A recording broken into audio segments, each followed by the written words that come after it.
नमस्कार फ्रेंड्स, मैं अग्नि शुक्ला से। इस वीडियो में हम सीखेंगे कि पोस्ट कैसे लिखी जाती है। और लास्ट वीडियो में जैसे हमने सीखा था कि पेजेस कौन कौन से ज़रूरी हैं और पेजेस में क्या क्या होना चाहिए।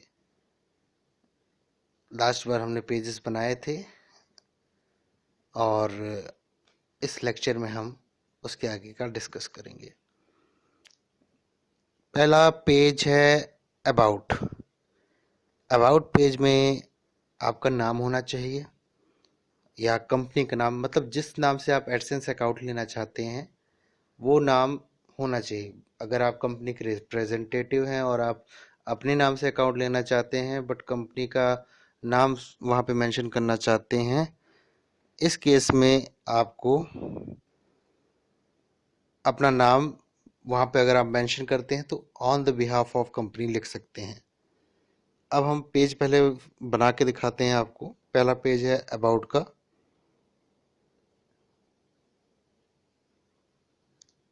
ये अबाउट का पेज है।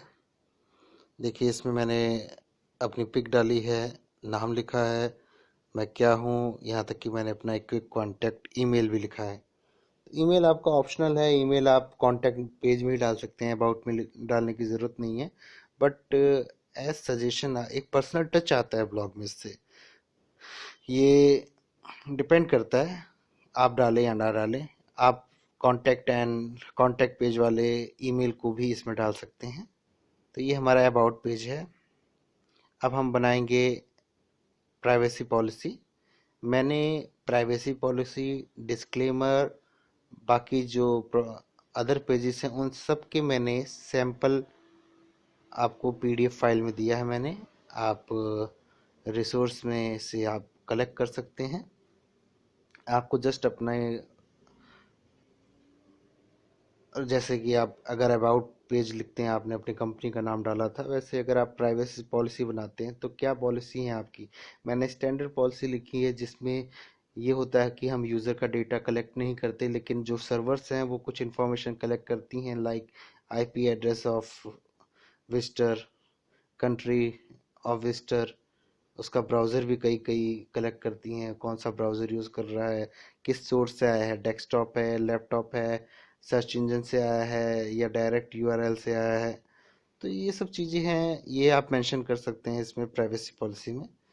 आपको प्राइवेसी पॉलिसी आपकी क्लियर होनी चाहिए, नीट एंड क्लीन होनी चाहिए, क्योंकि एप्लीकेशन मैनुअल अप्रूव होती है। तो जो गूगल एडसेंस के एक्सपर्ट्स हैं वो आपके वेबसाइट को थोरोली चेक करते हैं, देखते हैं वहाँ पे आपने क्या क्या मेंशन किया है, और वो चेक करते हैं कि हाँ ये आपका ओके है, तभी वो अप्रूवल देते हैं। फिर आता है आपका contact us page. Contact us page में आप अपने एड्रेस मेंशन कर सकते हैं, ईमेल आईडी। कॉन्टैक्ट फॉर्म 7 ये ऑप्शनल है, खासकर जो सर्विस प्रोवाइड करता है उनके लिए। मतलब जैसे मैं वेब डेवलपर हूँ, मैं सर्विस प्रोवाइड करता हूँ तो मैं कॉन्टैक्ट फॉर्म डाल सकता हूँ। लेकिन अगर ट्रैवल वेबसाइट है, आपकी खुद की ब्लॉग हैं, खुद का कंटेंट है जिसमें आपने अपने ट्रैवल एक्सपीरियंस शो शेयर की हैं, तो वहाँ पे मेरे ख्याल से कॉन्टैक्ट फॉर्म डालने की ज़रूरत नहीं है। आप सिर्फ अपना email ID and phone number mention कर सकती हैं। तो कॉन्टैक्ट अस पेज में सिंपल अपना address, email ID, contact form 7 और मोबाइल ऑब्लिक फ़ोन नंबर। उसके बाद आता है menu creation part. Menu creation part बहुत इंपॉर्टेंट है। इसमें दो बातें हमें ध्यान रखनी होंगी। जो अपर मेन्यू होता है, मतलब जो आपका ऊपर हेडर के पास वाला मेन्यू होता है, नॉर्मली वो प्राइमरी मेन्यू ही होता है सब में। तो जो प्राइमरी मेन्यू है आपका, उस चीज़ में आपको वहाँ पे नॉर्मली वो कैटेगरीज, वो पेजेस रखने चाहिए जहाँ यूज़र फ्रिक्वेंट विजिट करता है। बाकी जो आप पेजेस बनाते हैं, जैसे डिस्क्लेमर पॉलिसी हो गई, आपकी प्राइवेट पॉलिसी हो गई, प्राइवेसी हो गई, कॉन्टैक्ट अस, ये सब आप नीचे सेकंड मेन्यू जो होता है, फुटर मेन्यू, वहाँ पे भी डाल सकते हैं। जैसे हम अभी मैं आपको करके दिखाता हूँ, ये हमारा टॉप मेन्यू है। रुकिए,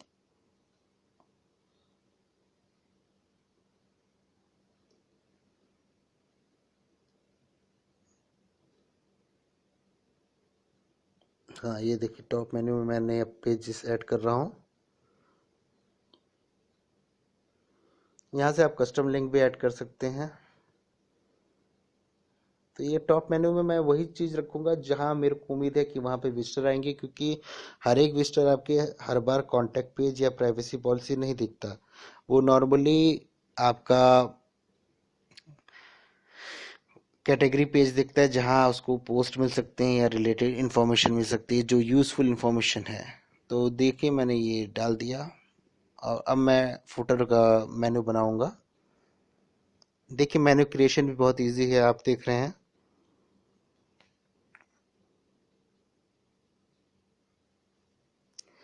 सारे पेजेस मैंने सिलेक्ट कर लिए और फुटर में मैंने इनको डाल दिया। मेन्यू सेटिंग में देखिए नीचे थीम लोकेशंस में ये थीम दो लोकेशंस सपोर्ट करती थी, प्राइमरी एंड फुटर। तो हमने फुटर में इसको डाला है। अब देखिए मैं रीलोड कर रहा हूँ। यस, अब रीलोड किया मैंने तो आप देख सकते हैं फुटर में मेन्यू आ गया है। अब मैं आपको पोस्ट डालना सिखाता हूँ, पोस्ट कैसे डालते हैं।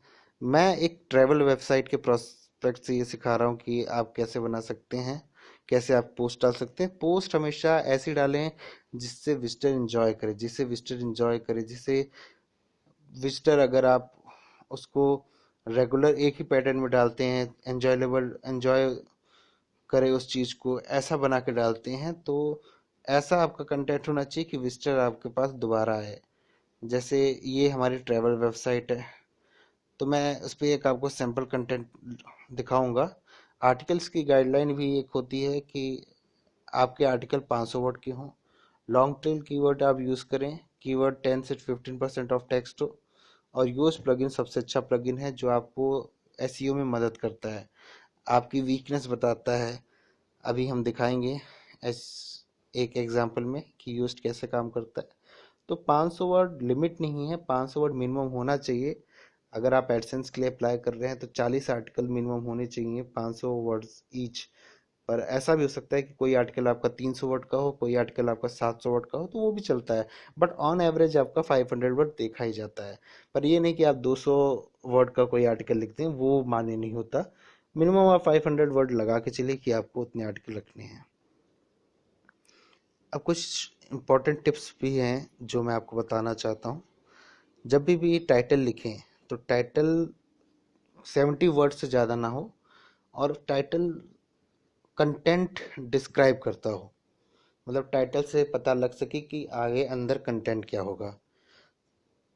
पैराग्राफ में नहीं लिखना, सॉरी, पैराग्राफ में लिखना चाहिए, क्योंकि अगर आप एक ही पैराग्राफ में लिखेंगे तो वो पढ़ने में मज़ा नहीं आता। छोटे छोटे पैराग्राफ बना के लिखिए, चार चार पाँच पाँच लाइन की एक एक पैराग्राफ हो। उसके बाद उसमें भी सब टाइटल आप डालिए। पैराग्राफ जहाँ आप एंड करें तो नेक्स्ट पैराग्राफ में आप सब टाइटल डालिए, वो ज़्यादा अच्छा लगता है। वो सर्च इंजन में भी काफ़ी अच्छा परफॉर्म करता है। कीवर्ड कभी चेंज मत कीजिए, कीवर्ड जो आप यूज़ कर रहे हैं वही आप कीवर्ड यूज़ करिए। और कहीं आप साइट का नाम वगैरह ना पुट कीजिए, क्योंकि वो ऑटोमेटिक आपकी यूआरएल में आ ही जाता है। तो ये सब बेसिक चीज़ें हैं जो आपको ध्यान देनी होगी, जो आपको समझना होगा। जो कीवर्ड है आप उसको बोल्ड में भी मेंशन कर सकते हैं। और अगर आप एफिलिएट मार्केटिंग में वाला बनाते हैं, मतलब रिव्यूज़ वाली वेबसाइट बनाते हैं, तो उनको आप लिंक भी करा सकते हैं उस एफिलिएट वेबसाइट से। तो ये देखिए एग्जांपल मैंने बताया कि कीवर्ड है अपना भोपाल। भोपाल इंडिया का एक शहर है, वहाँ पे झीलें बहुत हैं, तो बड़ा तालाब है वहाँ का, बिग लेक इन भोपाल, वो हमें बताना है। तो हम आर्टिकल का टाइटल क्या डालेंगे, how to do boating in big lake of Bhopal, मतलब आप कैसे बोटिंग करें भोपाल की बड़ी झील में। तो ये आर्टिकल जो पढ़ने आएगा उसको अच्छा भी लगेगा। अब अगर किसी ने डाला है बिग लेक इन भोपाल तो कोई इंटरेस्ट ही नहीं आएगा ऐसे आर्टिकल में, क्योंकि सब जानते हैं भोपाल में झील है। लेकिन बोटिंग होती है तो इससे स्पोर्ट्स और एडवेंचर में जो उनका खास रुचि है वो पक्का इस आर्टिकल को पढ़ेंगे।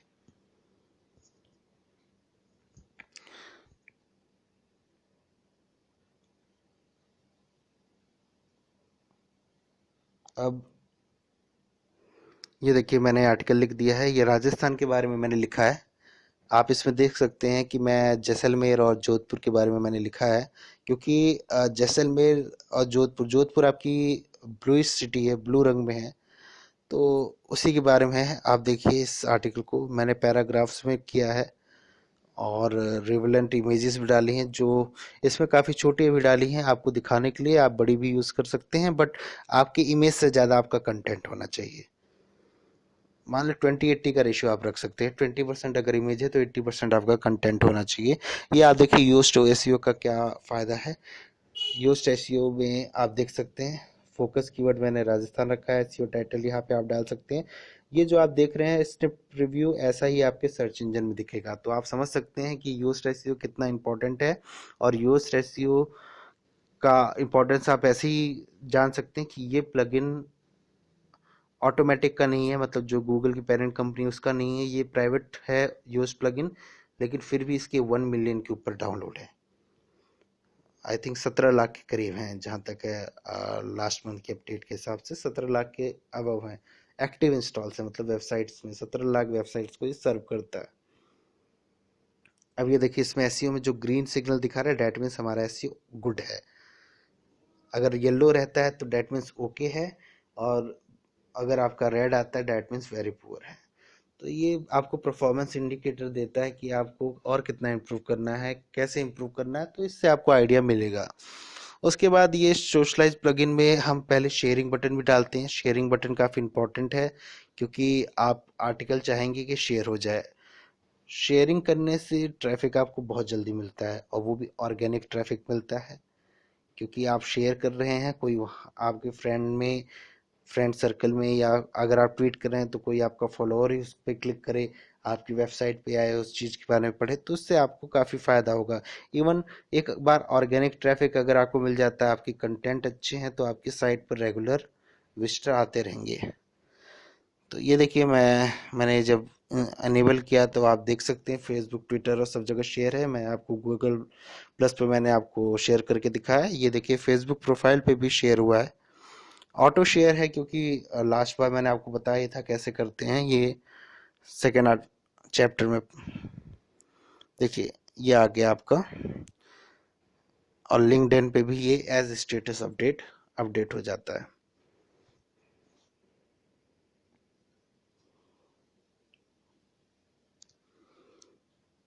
सोशल मीडिया आपका सबसे अच्छा सोर्स है ऑर्गेनिक ट्रैफिक का, चीप सोर्स है।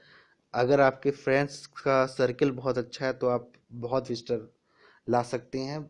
आप अपने वेबसाइट पे, क्योंकि फेसबुक मार्केटिंग बहुत सस्ती है, आपका कस्टम बजट आप यूज़ कर सकते हैं जो 40 रुपीज़ पर डे कम से कम होना चाहिए। तो उस हिसाब से आप एक महीने में 1200 रुपये खर्च करके 3 से 4 हज़ार लाइक्स तक ला सकते हैं, जो आपको एक रेगुलर ट्रैफिक देगा। वो उसके बारे में मैं एक कोर्स नेक्स्ट बनाऊंगा, how to do Facebook marketing. पहले ये देख सकते हैं, ये रेडिट है, यहाँ पे बुक मार्किंग होती है। रेडिट का कुछ शर्तें हैं, आपके अकाउंट को वो स्टार्टिंग में एक्सेप्ट नहीं करते, आप शेयर नहीं कर पाओगे। वो एक सर्टेन टाइम, जो शायद से 3 महीने का टाइम होता है, उसके बाद ही आपको अलाउ करेंगे।